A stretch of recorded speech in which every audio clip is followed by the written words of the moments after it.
Welcome to sunraysiadaily.com.au. I'm Toby Prime, he's Mitch. We're down here at City Oval to preview what should be a great grand final this weekend between Redcliffs and Imperials. And obviously, Mitch, the last two times these two teams have met, has everyone pretty keenly anticipated for what should be a great grand final. Absolutely, Tobes. The last two games they've played have been decided by 2 goals and then by a point respectively. So I think everyone's expecting the third instalment to be much of the same.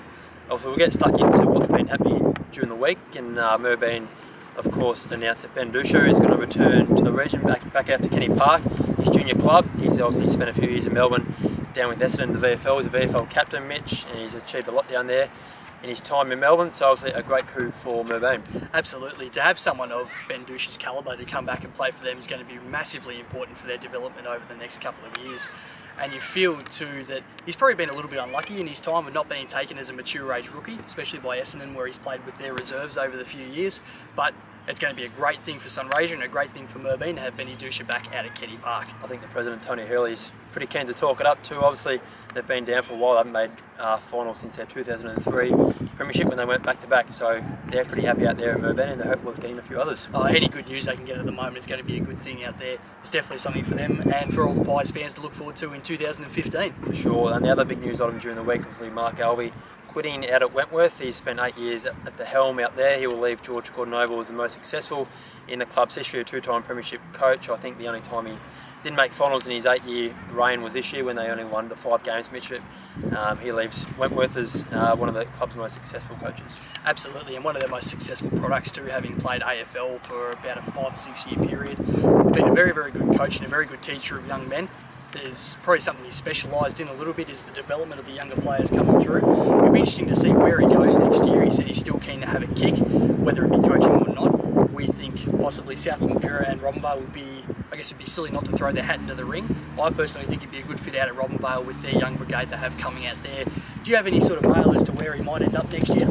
Well, I haven't heard too much, but I guess if you were South Boucher or Robinvale, you'd be putting the call in just to see what his intentions were. Obviously, he said during the week it'd be pretty tough to play against Wentworth, the club he's at that since he was 6 years old. He's had to leave in pretty bitter circumstances at the moment, but of course time heals all wounds. But who knows where he's going to end up in 2015, I think. Do you think Merbein would be silly not to put in the call as well? Obviously Matt Wilder moving to Queensland next year, not going to be at the helm. Do you think they should put in a call as well? Oh, why not? You got to see what he's doing, and obviously we've touched on that he's been a great developer of youth, and Merbein have plenty of good young talent out there. So I think he'd be a great fit out at Merbein if he was decided to head out to Kenny Park and see what it's like out there. But we'll get stuck into the grand final, Mitch. Obviously, this is what everyone's talking about. Redcliffs and Imperials has everyone waiting for Saturday. We'll get stuck into the injury news at Imperials. Obviously, Jack Collins has been ruled out with that left ankle injury he did in the first quarter in the prelim against Orimple. Some pretty bad ligament damage there for young Jackson. So he's had a good year. So pretty bad news for Jackson. Probably opens the door, you'd imagine, for Riley Croft to come back in. And the other one under injury cloud is Jordan Bates with the left hamstring injury. He's 50-50 at this stage, and Mitch, you'd have to get through a couple of fitness tests to take his place on Sunday. Absolutely. When you're someone like Jordan Bates too, who's a real speedster, really relies on his running ability and his pace, you've got to make sure you're 100% right. You definitely feel a lot for Jackson Collins, who's played very well all season, really taken some strides forward as a key defender this year. Unfortunately for him, he won't be in this premiership playoff, but Riley Croft will come in. You would think Brendan Clohesy might be the man to replace Jordan Bates if he doesn't come up. And also Johnny Coleman, we've seen come back in the last couple of weeks from quad injury. Started off like a house on fire, but then last week it just seemed like he was struggling a little bit to get off the mark. So it'd be interesting to see how he pulls up this week, but you'd back someone of his class and calibre to make sure he's ready to go and ready to play for this weekend. Obviously had that hamstring injury about round 12, if my memory serves me correctly. He came back round 18, didn't miss a beat, and then injured the quad in the warm-up before the second semi-final. So he's had a bit of a tough run, Johnny. He had it pretty heavily taped up last week, and he looked out of sorts, and he looked a little touch underdone, but the word out of City Oval is that he should be ready to go, and obviously a fit John Coleman's good for Imperials. Absolutely, just adds that little bit more dimension going up forward with Jared McNally.